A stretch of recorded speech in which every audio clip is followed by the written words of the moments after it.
मला माझ्या मतदारांच्यावर विश्वास आहे आणि तो वेळोवेळी सिद्ध झालेला आहे आणि हे पण मतदार आमचं श्री भवानी माता पॅनल हे चांगल्या मताधिक्याने विजयी करतील. विजयी झाल्यावर तुला तर नक्कीच सांगणार आहे आणि ज्यांनी ती खोटी बातमी दाखवली त्या चॅनलच्या संपादकालाही फोन करून आता कसं वाटतंय असं त्याला विचारणार. महायुतीचा उमेदवार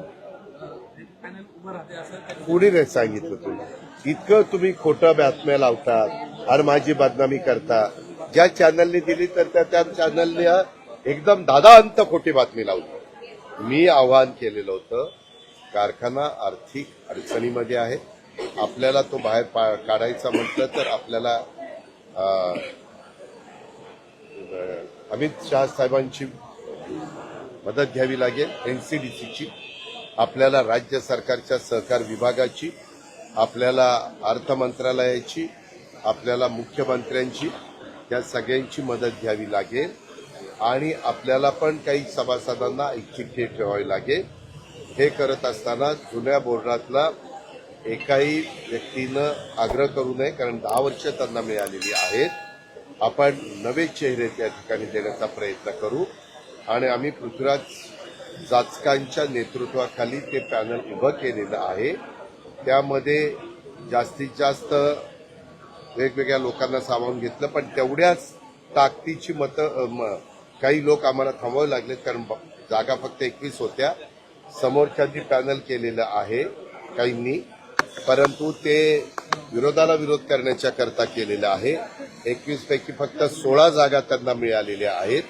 त्याच्यावर पूर्ण पॅनल पण त्यांचं झालं नाही. आमच्या ग्रामीण भागात पूर्ण पॅनल झालं नाही तर त्यांना म्हणतात लंगडं पॅनल, म्हणजे असा उल्लेख केला जातो. तुम्ही लगेच म्हणू नका अजित पवार लंगडं पॅनल म्हणणार, लंगडं पॅनल म्हणणार. मी ते सांगतो की आमची भाषा ग्रामीण भागाची काय.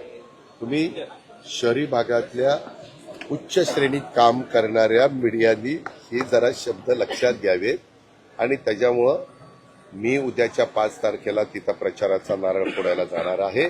माझे सहकारी दत्तामामा भरणे असतील, आमचे ज्यांच्या नेतृत्वाखाली आम्ही लढतोय ते पृथ्वीराज जाचकजी असतील, आमचे सगळे उमेदवार असतील.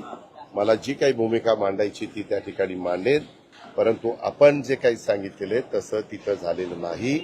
अर्ज जवळपास 700 का 650 आलेले होते.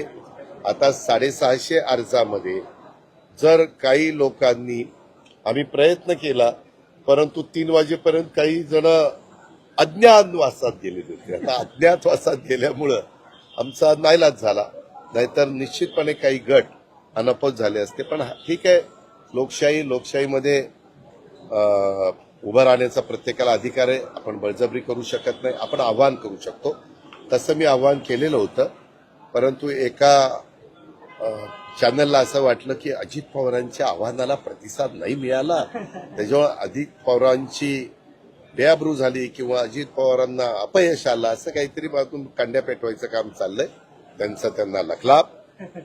मला माझ्या मतदारांच्यावर विश्वास आहे आणि तो वेळोवेळी सिद्ध झालेला आहे आणि हे पण मतदार आमचं श्री भवानी माता पॅनल हे चांगल्या मताधिक्याने विजयी करतील. विजयी झाल्यावर तुला तर नक्कीच सांगणार आहे आणि ज्यांनी ती खोटी बातमी दाखवली त्या चॅनलच्या संपादकालाही फोन करून आता कसं वाटतंय असं त्याला विचारणार.